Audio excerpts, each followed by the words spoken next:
Всем привет! Сегодня модель немецкого танка «Пантера» Panzerkampfwagen V5 Panther. По немецкой классификации средний танк периода Второй мировой войны.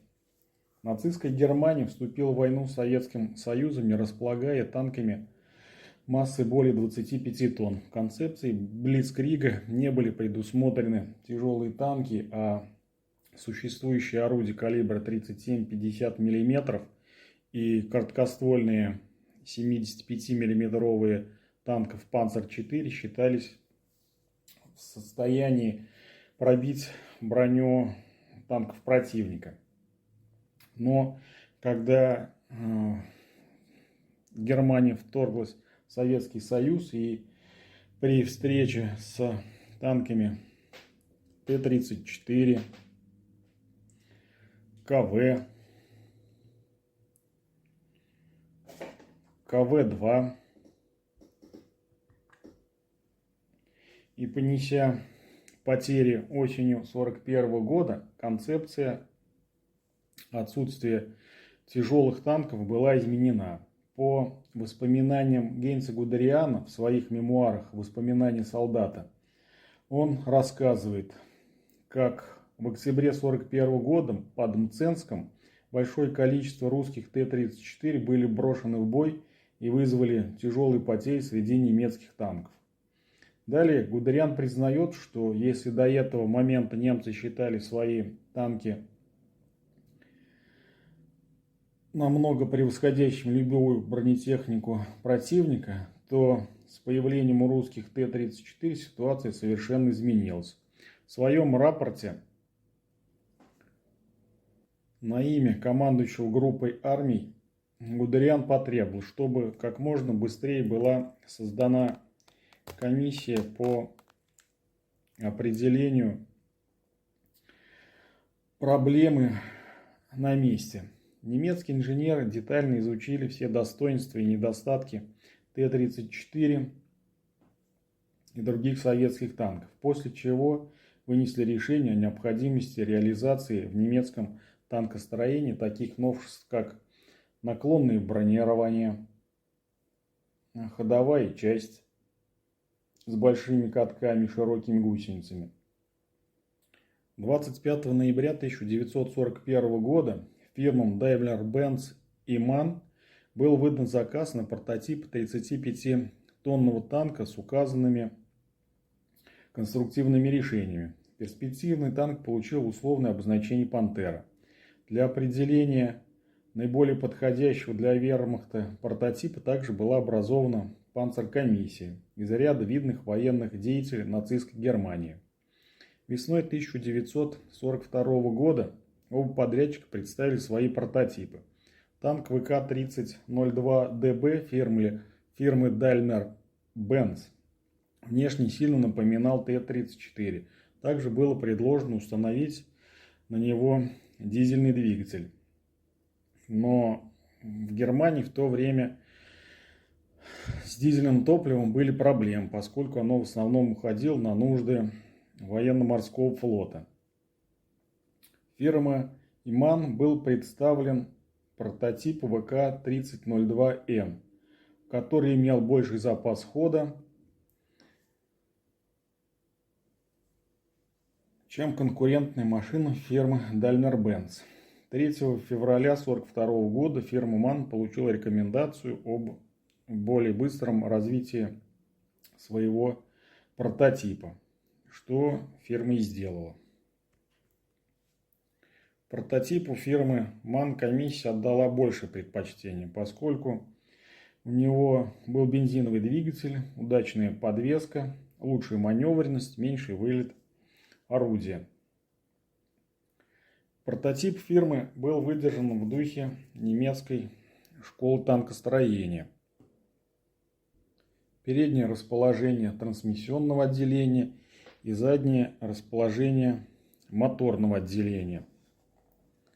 Также было большое количество снарядов. Выбор 75-миллиметрового орудия в качестве главного калибра определялся желанием получить высокую скорострельность и большой боезапас внутри танка. После выбора прототипа началась подготовка к его запуску в производство. 1 января 1943 года танк «Пантера» был запущен в серийное производство. Создание этого танка знаменовало скачок в немецком танкостроении. В сравнении с танком Т-4 «Пантера» имел более рациональную форму корпуса с наклонными бронелистами.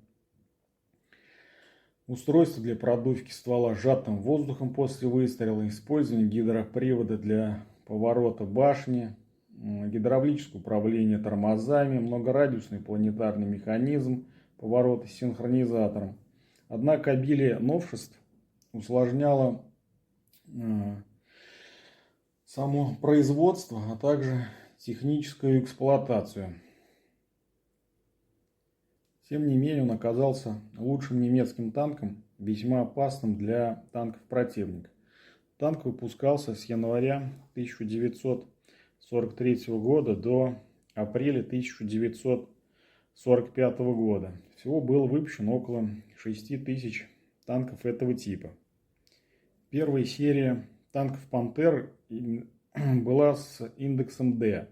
На пушке был установлен двухкамерный дульный тормоз. Курсовой пулемет размещался в лобовом листе корпуса в бугельной установке. Танки модификации D оснащались бинокулярным телескопическим шарнирным прицелом. Боекомплект пушки и пулемета состоял из 79 выстрелов к орудию и 5100 патронов к пулеметам. Боевым дебютом «Пантер» стала битва на Курской дуге. Впоследствии танки этого типа активно использовались вермахтом и войсками СС на всех фронтах. Также танк «Пантера» использовался как трофейный, но в очень незначительных количествах и эпизодически. По оценке советских специалистов, наиболее современным немецким тяжелым танком следует считать танк «Пантера», который, несмотря на свои недостатки, обладает мощным вооружением, совершенной оптикой, сильной броневой защитой лобовой части танка и башни, хорошей маневренностью и удовлетворительной проходимостью, современной трансмиссией, простой в производстве и надежной в работе. К недостаткам можно отнести относительно, конечно, большой вес, слабость бортового и кормового бронирования, являющиеся наиболее уязвимыми местами, громоздкость и неудобство использования гидромеханического поворота башни, что особенно недопустимо при ее неуравновешенности. Ненадежность работы двигателя, привода вентилятора и бортовой передачи вследствие конструктивных недоработок. Несмотря на ряд недостатков, танк, конечно, в руках опытных экипажей представлял грозное оружие, и поэтому в избежание лишних потерь материальной части борьба с ним должна быть хорошо организована. После дебюта на Курской дуге тяжелого истребителя танков «Фердинанд» Министерство вооружений нацистской Германии потребовало создать аналогичную по вооружению боевую машину на более технологичном и мобильном шасси. Наилучшим вариантом было использование базы «Пантер» для установки на нее бронированной рубкой с длинноствольной 88 мм пушкой. Получившийся вариант имел наименование «Ягд-Пантера» и стал одной из лучших машин мира в своем классе.